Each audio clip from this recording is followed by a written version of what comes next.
Après la visite de l'ancien Premier ministre Moussa Mara,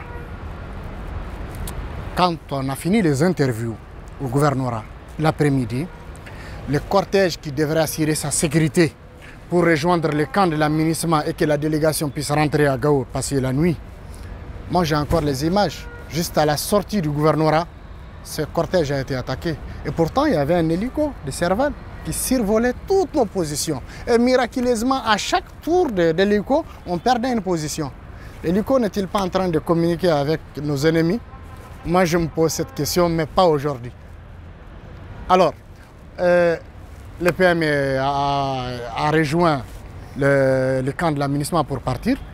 Entre-temps, on attaque le gouvernorat. Parce qu'un dispositif a accompagné le PM, on avait pris assez d'hommes pour tenir le gouvernorat.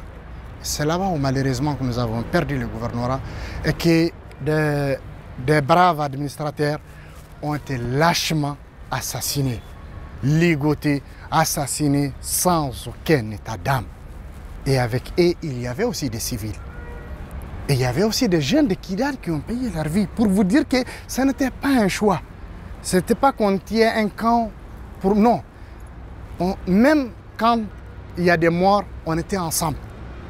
Et permettez-moi aujourd'hui de dire un grand hommage, si je peux me permettre l'expression, au lieutenant Mamadou Doumbia, un brave officier qui s'est battu ce jour-là. Malheureusement, l'aménagement n'avait pas coopéré avec lui.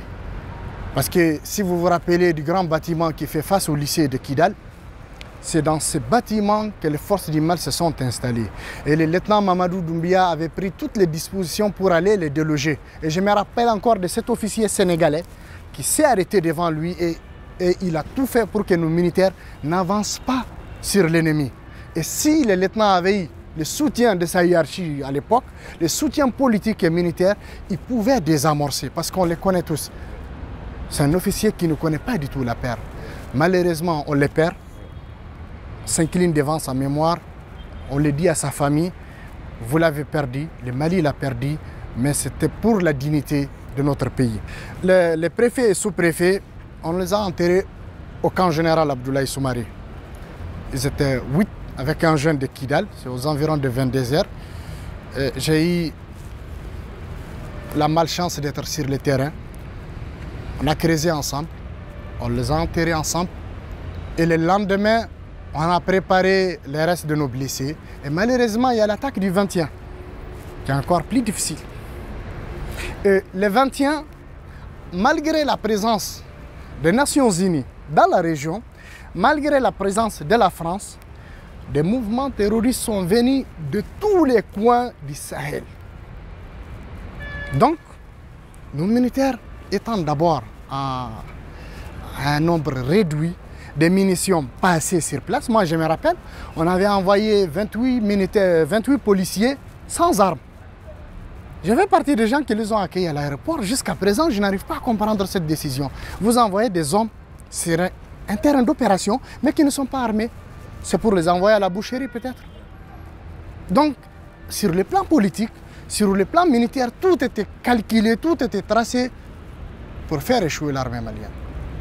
Y compris dans notre propre dispositif. Ce n'est pas joli à voir, mais il faut quand même que les gens le sachent à un moment donné. Donc, le 21, il y a cette attaque qui démarre vers 9h.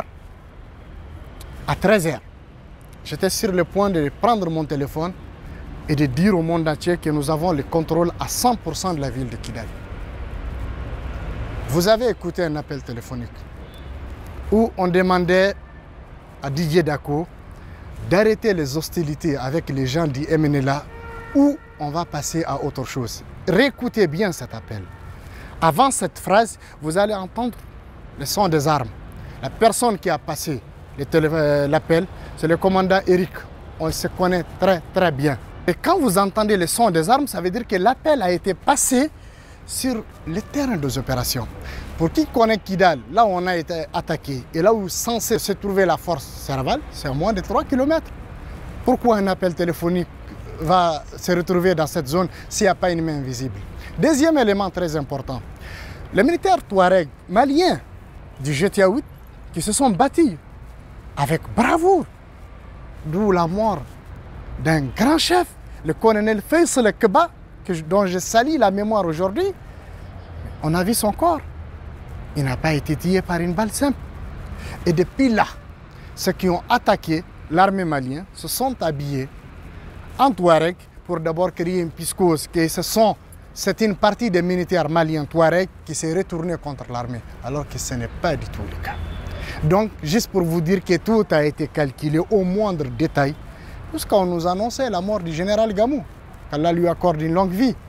Donc, tous ces messages, c'était pour non seulement décourager, installer la psychose, mais nous pousser à baisser les armes.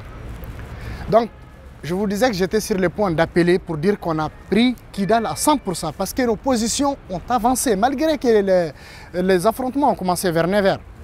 En 2 heures d'affrontement, on a pris la moitié de la ville. Mais c'est à partir de cet appel-là que tout a changé.